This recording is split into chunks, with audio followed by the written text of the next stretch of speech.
Hi hello friends, welcome back to mom's kitchen by Savitri. ముందుగా మీకు మీ కుటుంబ సభ్యులు అందరికీ దివాళీ శుభాకాంక్షలు.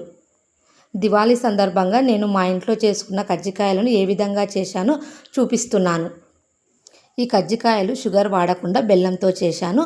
బెల్లంతో పాటు కొబ్బరి, సూజీ రవ్వ, బాదం, జీడిపప్పు వేసుకున్నాను. ఇప్పుడు తయారీ విధానము చూద్దాము. ఇందుకోసము నేను ఇక్కడ 3/4 కేజీ గోధుమ పిండి, 1/4 కేజీ మైదా తీసుకున్నాను. మొత్తంగా అయితే 1 కేజీ పిండి తీసుకున్నాను. మనం నార్మల్గా చపాతీ పిండి ఏ విధంగా కలుపుకుంటామో ఆ విధంగా కలుపుకొని పక్కన ఉంచుకోవాలి. ఇప్పుడు స్టవ్ పై బాండీ పెట్టి ఒక 2 టేబుల్ స్పూన్ నెయ్యి వేసుకోవాలి. నెయ్యి కొంచెం కరిగిన తర్వాత సూజీ రవ్వను వేసుకోవాలి. రవ్వ వేసుకున్న తర్వాత స్టవ్ను లో ఫ్లేమ్లోనే పెట్టుకొని నిదానంగా వేయించుకోవాలి. ఇక్కడ రవ్వ వేయించుకోవడానికి కొంచెం టైం పడుతుంది. ఈ విధంగా కలుపుకుంటూ కొంచెం కలర్ వచ్చే వరకు ఫ్రై చేసుకోవాలి. ఇక్కడ ఒక గుప్పెడు బాదం, జీడిపప్పును ముందుగానే గ్రైండ్ చేసుకొని పెట్టుకున్నాను. ఇప్పుడు ఈ పౌడర్ను వేయించుకుంటున్న రవ్వలోకి వేసుకోవాలి. ఈ బాదం, జీడిపప్పు పొడి కూడా కొంచెం ఫ్రై అయ్యే వరకు కలుపుకుంటూ ఫ్రై చేసుకోవాలి. చూడండి, ఇక్కడ కొంచెం కలర్ మారినట్లు కనిపిస్తుంది. ఈ విధంగా కలర్ వస్తే సరిపోతుంది. ఇప్పుడు ముందుగానే తురిమి పెట్టుకున్న కొబ్బరిను వేసుకుంటున్నాను. నేను ఇక్కడ ఒక 1/4 కేజీ కొబ్బరి తీసుకున్నాను. ఎప్పుడైనా సరే కజ్జికాయలు చేసుకోవాలన్నప్పుడు ముందు రోజు స్టఫింగ్ ప్రిపరేషన్ చేసి పెట్టుకుంటే నెక్స్ట్ డే పని ఈజీగా ఉంటుంది. ఇప్పుడు కొంచెం ఇలాచీ పొడి కూడా వేసి స్టవ్ ఆఫ్ చేస్తున్నాను.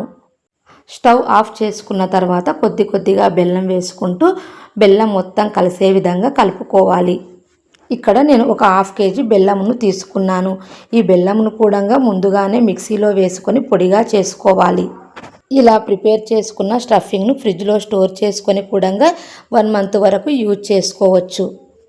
ఒకేసారి అన్ని కజ్జికాయలు చేసుకోవడం ఇబ్బందిగా అనిపిస్తే కావలసినప్పుడు కొంచెం కొంచెంగా చేసుకోవచ్చు. ఇలా చేతితో కలుపుకుంటే మొత్తం బాగా కలుస్తుంది.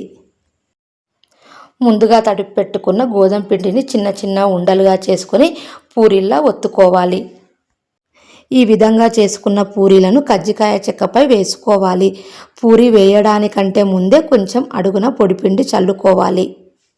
ఇప్పుడు వీడియోలో చూపిస్తున్న విధంగా స్టఫింగ్ వేసుకోవాలి. స్టఫింగ్ వేసుకున్న తర్వాత కొంచెం వాటర్ను సైడ్కు అప్లై చేసుకోవాలి. ఈ విధంగా వాటర్ను అప్లై చేసుకోవడం వల్ల మనం ఫ్రై చేసేటప్పుడు మనం పెట్టిన స్టఫింగ్ బయటికి రాకుండా ఉంటుంది.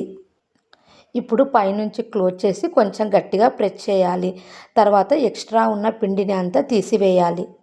ఈ ఎక్స్ట్రాగా తీసిన పిండినంతా ఆయిల్ ప్యాకెట్లో పెట్టుకుంటే పిండి గట్టిగా ఉండకుండా సాఫ్ట్గా అవుతుంది. తర్వాత ఆ పిండిని మళ్ళీ యూజ్ చేసుకోవచ్చు. ఇదే విధంగా అన్ని కజ్జికాయలను చేసుకొని ఇప్పుడు స్టవ్ పై బాండీ పెట్టి ఆయిల్ వేసుకొని ఆయిల్ హీట్ అయిన తర్వాత కజ్జికాయలు ఒకదాని తర్వాత ఒకటి వేసుకోవాలి. కొంచెం కలర్ వచ్చే వరకు ఫ్రై చేసుకోవాలి.